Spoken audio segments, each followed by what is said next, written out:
दोस्तों ये कहानी है क्रिश की, जिसे अपने ही ब्रदर इन लॉ के फियांसे के साथ हो जाता है प्यार, पर क्रिश उसे मार डालता है। आखिर वो ऐसा क्यों करता है, आइए देखते हैं ऐसा क्या होता है कि क्रिश जिसे प्यार करता है उसे ही मार डालता है। मूवी शुरू होती है, हम क्रिश को देखते हैं। क्रिश बोलता है कि इस दुनिया में लकी होना बहुत ही इंपॉर्टेंट है। लोग ज्यादा लक पर बिलीव नहीं करते क्योंकि वो डरते हैं। मैच के बीच में एक पॉइंट आता है, जब बॉल नेट से टकराता है तो वो आगे जा सकता है या तो वो पीछे आ सकता है, और अगर आप जीतते हैं या हारते हैं ये सारी की सारी चीजें लक पर डिपेंड करती हैं। क्रिश एक सक्सेसफुल टेनिस प्लेयर है जो दुनिया भर में टूर्नामेंट खेलने के लिए घूमता रहता है, लेकिन ये लाइफ उसे पसंद नहीं है। एक दिन क्रिश डिसाइड करता है कि वो टेनिस छोड़कर टेनिस इंस्पेक्टर बनेगा। लंदन में आकर उसे ये जॉब भी मिल जाती है। कुछ दिनों बाद क्रिश को एक रिच स्टूडेंट टॉम मिला। टॉम और क्रिश में फ्रेंडशिप हो जाती है। एक दिन दोनों एक कैफे में बैठकर बात करते हैं तो टॉम बोलता है कि मुझे ओपेरा देखना पसंद है, लेकिन मेरे पास कोई साथी नहीं है। क्रिश भी बोलता है मुझे भी ओपेरा पसंद है। इस बात पर उनकी फ्रेंडशिप और मजबूत हो जाती है। अगले दिन टॉम क्रिश को ओपेरा देखने के लिए इनवाइट करता है। जब क्रिश ओपेरा हॉल में पहुंचा तो वो देखता है कि टॉम की फैमिली, उसकी मॉम और सिस्टर क्लोए ओपेरा देखने के लिए साथ ही आए हुए हैं। क्लोए क्रिश को अच्छा लगा। अगले दिन जब टॉम और क्रिश फोन पर बात करते हैं तभी टॉम क्रिश को बोलता है कि मेरी सिस्टर क्लोए को तुम बहुत ही पसंद आ गए हो और उसने तुम्हें इस वीकेंड पर मॉम डैड से मिलने के लिए बुलाया हुआ है। वीकेंड में क्रिश टॉम के घर आता है। टॉम और क्रिश टेनिस खेल रहे थे तो क्लोए भी इस खेल में इंटरेस्ट हो जाती है। क्रिश क्लोए को खेलना सिखाती है और उसके बाद दोनों बहुत सारी बातें करते हैं और इसी के साथ एक दूसरे को जानने भी लगते हैं। क्रिश क्लोए को बोलता है कि मैं बहुत ही पुअर फैमिली से बिलोंग करता हूँ, लेकिन मैं मेहनत करके टेनिस में प्रोफेशनल प्लेयर बन गया। क्लोए को क्रिश की ये बातें बहुत ही अच्छी लगी। फिर वो क्रिश को एक आर्ट एग्जीबिशन देखने के लिए बुलाती है। वहीं घर में क्रिश को नोला दिखती है। नोला उसे बहुत ही अट्रैक्टिव लगती है। टेबल टेनिस में नोला को कोई भी हरा नहीं पा रहा था तो क्रिश उसके साथ खेलता है और उसे हरा देता है। वही नोला भी उसके साथ फ्लर्ट करने लग जाती है और बोलती है कि तुम्हारा गेम तो बहुत ही अग्रेसिव है। क्रिश बोलता है कि क्या कभी तुम्हें किसी ने बोला है कि तुम्हारी लिप्स बहुत ही सेंसुअल है। यही बातें चल रही थी कि तभी वहाँ पर टॉम आता है। टॉम नोला को क्रिश से इंट्रोड्यूस करवाता है और बोलता है कि ये मेरी फियांसे है। नोला एक्चुअल में एक स्ट्रगलिंग एक्ट्रेस है। टॉम की मॉम को नोला का ये प्रोफेशन अच्छा नहीं लगता, लेकिन टॉम नोला से बहुत ही प्यार करता है। वहीं आजकल क्रिश के पास बहुत सारा खाली समय है क्योंकि उसके पास ज्यादा स्टूडेंट्स नहीं आते। क्लोए को ये बात बहुत ही अच्छी लगती है। वो क्रिश की मदद करना चाहती है, इसलिए वो अपने डैड से बात करती है और बोलती है कि क्या कंपनी में कोई खाली पोजीशन है जो उसे आप क्रिश को दे सकते हैं। उसके डैड भी हाँ बोल देते हैं। क्लोए क्रिश के लिए बहुत ही ज्यादा खुश हो जाती है, पर क्रिश को ये थोड़ा अजीब लग रहा था। वो क्लोए को बोलता है कि मुझे बिजनेस के बारे में कुछ भी नहीं पता है, मैं शायद इसे नहीं कर पाऊंगा। क्लोए बोलती है सिर्फ तुम जाकर देखो, धीरे धीरे तुम सब सीख जाओगे। आज रात क्रिश और क्लोए नोला और टॉम के साथ डिनर करते हैं। क्रिश नोला के बारे में और भी जानना चाहता था। वो उससे उसके मूवीज के बारे में पूछता है। नोला बोलती है मुझे सिर्फ एक ही कमर्शियल मिला था, उसके बाद मुझे ज्यादा चांसेस नहीं मिले। मैं सोच रही हूँ कि मुझे एक्टिंग का करियर छोड़ देना चाहिए। इसके बाद क्रिश क्लोए के डैड के ऑफिस में वो जॉब एक्सेप्ट कर लेता है। एक दिन दोनों हैंग आउट करते हैं। क्रिश क्लोए को सॉन्ग्स की सीडी देता है। इनका प्लान था कि वो इस गाने को सुनेंगे, घर पर ही डिनर करेंगे और एक खूबसूरत शाम बिताएंगे। तभी क्लोए बोलती है कि आज रात नोला और टॉम ने हमें डिनर के लिए बुलाया हुआ है, लेकिन मैंने उसे मना कर दिया है। ये बात सुनकर क्रिश क्लोए से बोलता है हमारी नाइट कभी भी हो सकती है, हमें उनके साथ डिनर के लिए जाना चाहिए। क्रिश क्लियरली नोला में सबसे ज्यादा इंटरेस्टेड रखता है। ये डिनर के लिए गए, पर आज रात नोला इनके साथ नहीं गई क्योंकि उसका एक ऑडिशन था, तो इसलिए वो नर्वस थी। अगले दिन स्ट्रीट से गुजरते हुए क्रिश नोला से मिला। वो बहुत ही टेंशन में थी। आज उसका ऑडिशन है और वो डर रही है, तो क्रिश फिर से उसे सहारा देता है और जहाँ पर उसका ऑडिशन है वह नोला के साथ जाता है। ये ऑडिशन नोला का सही नहीं जाता। उसे काम डाउन होने के लिए एक ड्रिंक की जरूरत है, तो दोनों ड्रिंक करने के लिए एक जगह पर जाते हैं। दोनों के बीच बातें होती हैं तो नोला बोलती है कि मेरे डैड बचपन में मुझे छोड़कर चले गए थे, मुझे लाइफ में सक्सेसफुल होना है और एक्ट्रेस बनना मेरा सपना है। क्रिश उसके और टॉम के रिलेशनशिप के बारे में पूछता है। नोला बोलते कि हम दोनों एक पार्टी में मिले थे। टॉम को मैं बहुत ही अच्छी लगी थी, तो वो हमेशा मुझे गिफ्ट भेजता था। मुझे उसने बहुत सारी अटेंशन दिए और तुरंत ही प्रपोज भी कर दिया। मैं फ्रस्ट्रेटेड थी क्योंकि टॉम की मॉम को मैं अच्छी नहीं लगती हूँ,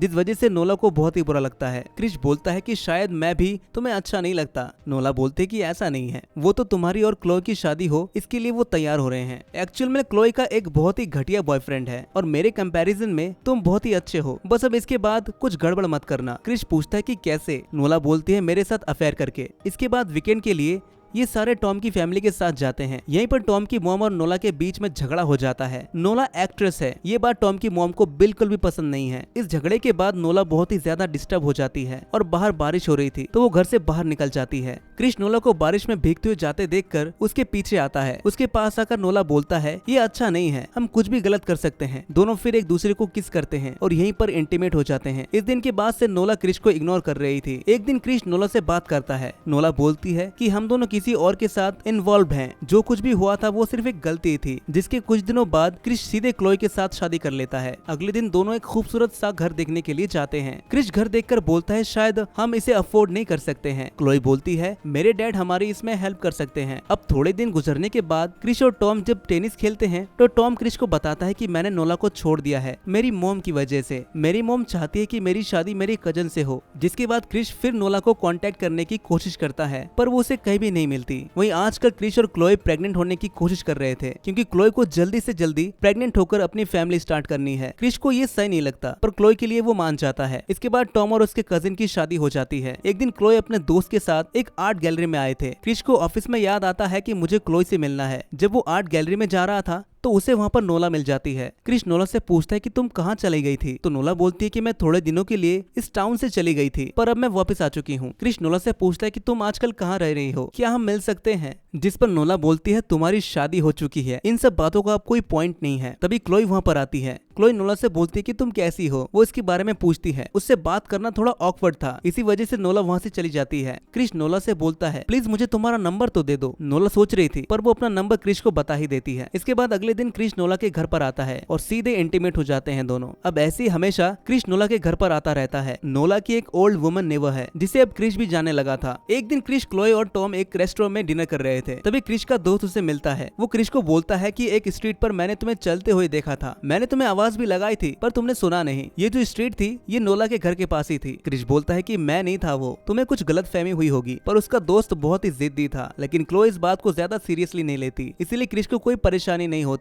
ऐसे करके अब बहुत दिन गुजर जाते हैं पर नोला और क्रिश अब भी मिल रहे थे। क्रिश ने नोला से बोला था कि मैं अपनी शादी से खुश नहीं हूँ और मैं क्लोई को छोड़ दूंगा, पर अब तक उसने क्लोई को छोड़ा नहीं था। वहीं क्लोई को इसके बारे में पता नहीं है तो इस बात से नोला क्रिश पर बहुत ही नाराज हो जाती है। क्रिश नोला से बोलता है कि मैं जल्द से जल्द उसे बता दूंगा। इसके बाद 3 दिनों के लिए पूरी फैमिली के साथ क्रिश एक वीकेंड पर जाता है। तभी यहीं पर नोला उसे कॉल करती है तो वो परेशान थी और चाहती थी कि क्रिश अभी के अभी उससे मिले। वहीं क्रिश नोला के पास जाने के लिए काम का बहाना बनाने की कोशिश करता है पर क्लोई नहीं मानती, जिस वजह से क्रिश को वहीं पर रुकना पड़ता है। वही रात में नोला फिर से क्रिश को कॉल करती है और बोलती है कि मैं प्रेग्नेंट हूँ, मुझे तुम्हारी जरूरत है। क्रिश अगले दिन नोला से मिलने के लिए आता है। वो केयरफुल नहीं थे, इसी वजह से वो प्रेग्नेंट हो गई। नोला उसे समझाते हुए बोलती है कि हमारे लिए अब एक और चांस है, तुम क्लोई को डिवोर्स दे दो और हम दोनों अपनी लाइफ शुरू कर सकते हैं। जिसके बाद क्रिश बहुत ही टेंशन में आ जाता है। ये बात क्लोई नोटिस करती है। उसे लगा कि मैं प्रेग्नेंट नहीं हो सकती, शायद इसी वजह से क्रिश इस तरीके से मेरे साथ बिहेव कर रहा है। क्रिश उसे बोलता है कि ऐसा कुछ भी नहीं है और उसे गले लगा लेता है। अब अगले दिन क्रिश अपने दोस्तों के साथ बात करता है और वो अपने लाइफ में चल रही चीजों को बताता है। वो बोलता है कि क्लोई के साथ मेरी जो भी शादी है इसे मैं इस तरीके से छोड़ नहीं सकता। इसके पास एक बड़ा जॉब है और उसे उस जॉब से बड़ा प्रमोशन में मिला है और उसका स्टैंडर्ड ऑफ लिविंग बहुत ही ज्यादा बढ़ चुका है। इन सारी चीजों को मैं छोड़ नहीं सकता। और एक तरफ नोला है जिससे मैं बहुत ही ज्यादा अट्रैक्टिव हूँ। वहीं अब क्रिश नोला को अवॉइड करने के लिए उसे बोलता है कि हम महीनों के लिए सारी फैमिली के साथ वेकेशन पर जा रहे हैं। जब हम वापस आएंगे तो मैं क्लोई को सब कुछ बता दूंगा। पर ये वेकेशन तो पहले से ही कैंसिल हो चुकी थी। एक दिन क्लोई के डैड क्लोई और क्रिश से मिलने के लिए आते हैं तो उसके डैड क्रिश को एक बड़ा सा प्रमोशन देते हैं। वही नोला क्रिश को कॉल करने का बहुत ट्राई करती है पर वो अब नोला को इग्नोर कर रहा था। एक दिन वो चेक करने के लिए क्रिश के ऑफिस के बाहर आ जाती है। क्रिश को बाहर आता देख वो बहुत ज्यादा गुस्सा हो जाती है, जिस वजह से वो दोनों वहीं पर झगड़ा करते हैं। हम आज जल्दी आ गए थे और आज मैं तुम्हें कॉल करने ही वाला था। नोला बोलती है अगर तुम तुम्हारी वाइफ से बात नहीं कर सकते हो तो मैं उसे सब कुछ बता दूंगी। वहीं अब क्रिश बहुत परेशानी में था। रात में उसे नींद नहीं आती। उसके फादर इन लॉ हमेशा हंटिंग करते हैं तो बहुत सारी गन उनके पास पड़ी हुई होती हैं। एक दिन क्रिश जाकर ये गन चोरी कर लेता है। रात में जब क्लोई और क्रिश एक साथ थे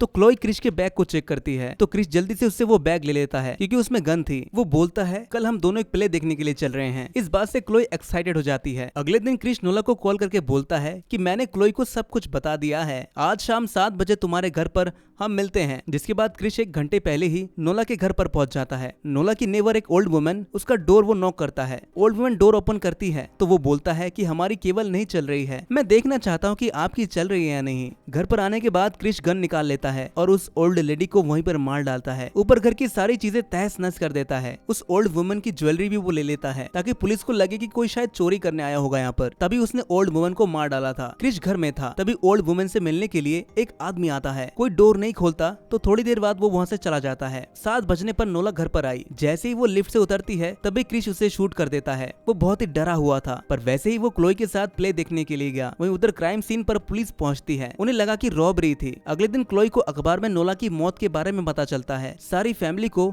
नोला के लिए बहुत ही बुरा लगता है। फिर क्रिश एक दिन अपने फादर इन लॉ के घर पर जाकर उनकी गन वापस रख देता है। अगले दिन अचानक से उसके ऑफिस में पुलिस का फोन आता है। वो क्रिश से कुछ पूछताछ करना चाहते हैं। क्रिश के पास ओल्ड वुमन की जो भी ज्वेलरी थी वो सारी ज्वेलरी क्रिश नदी में फेंक देता है, पर एक रिंग इसी छोर पर गिर जाती है। जिसके बाद क्रिश पुलिस से मिलने के लिए जाता है। पुलिस उससे पूछते हैं कि तुम्हारी और नोला के बीच में क्या रिलेशनशिप था। क्रिश बोलता है वो मेरे ब्रदर इन लॉ की फियांसे थी, हम दोनों में कुछ नहीं था। पुलिस फिर नोला की डायरी निकालते हुए बोलता है कि हमें नोला और तुम्हारे बारे में सब कुछ पता है। क्रिश इस बात से डर जाता है और बोलता है हम दोनों में अफेयर था, पर आपको मैं डायरेक्टली इन सब बातों को बता नहीं सकता। मैं अपनी वाइफ से बहुत ही प्यार करता हूँ, वो सिर्फ मेरी गलती थी, पर इसका मतलब ये नहीं है कि मैंने नोला को मार डाला है। अगर आप इसका इन्वेस्टिगेशन करना चाहते हैं तो प्लीज बहुत ही स्ट्रिक्टली कीजिएगा, क्योंकि आपके एक डाउट की वजह से मेरी पूरी जिंदगी खराब हो सकती है। प्लीज इसके बारे में किसी को भी पता नहीं चलनी चाहिए। क्रिश के जाने के बाद पुलिस इसके बारे में डिस्कस करते हैं। एक पुलिस वाले को लगता है कि शायद वो गिल्टी है, पर दूसरे को लगता है कि ड्रग से रिलेटेड कोई क्राइम है ये। रात में क्रिश को नोला उसके सामने दिखाई दे रही थी।